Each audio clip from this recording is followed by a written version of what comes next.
Speaking of those policies, when you look at the global response to COVID and the pandemic, U.S. President Joe Biden says the pandemic is over, and yet you have countries in Asia specifically with still some pretty rigid COVID restrictions, and it's impacting your industry.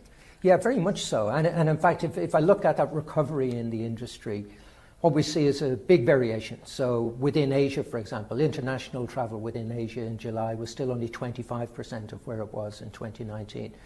Whereas the Middle East to North America, for example, is now 10% ahead of where we were in 2019. So you can see parts of the world, particularly in Asia, lagging significantly behind. And it's principally because of border closures. It's not a fear of flying, because we can see that once restrictions are removed, people will immediately want to get back to where they were and get back moving again. So we were disappointed with the response from governments. We had a single pandemic. It was the same virus everywhere, and yet we saw governments responding in so many different ways. You would have expected to see greater coordination.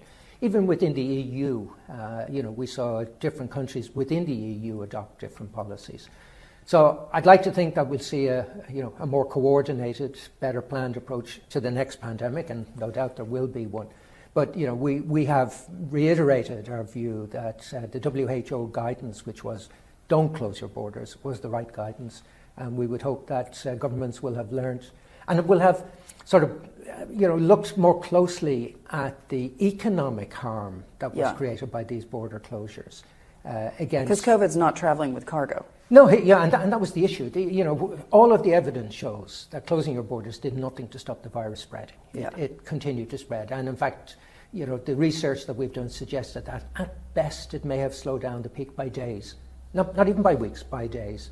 So while I can understand the need for governments to take action early on, I think it's disappointing that as data became available, governments didn't address their response based on the data. And actually what we saw was more political science influence. Is this an industry, in your view, that's ever going to be pandemic proof? Well, it's an industry that can withstand significant shocks and challenges. Like, I have to be honest, I am surprised at how robust the industry is, having come through the deepest crisis we've ever seen.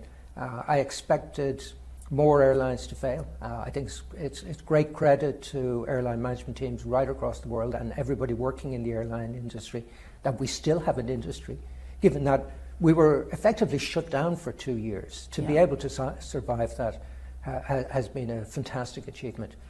I'd like to think we won't face a challenge on this scale again. The challenges we faced in the past have tended to be deep but short. This was deep and deeper than anything we had seen, and much longer than anything we had seen before. So the industry learns. We will adapt. I think part of the reason we are still in business today is we've learned lessons from previous crises. But let's hope we don't see another one like this.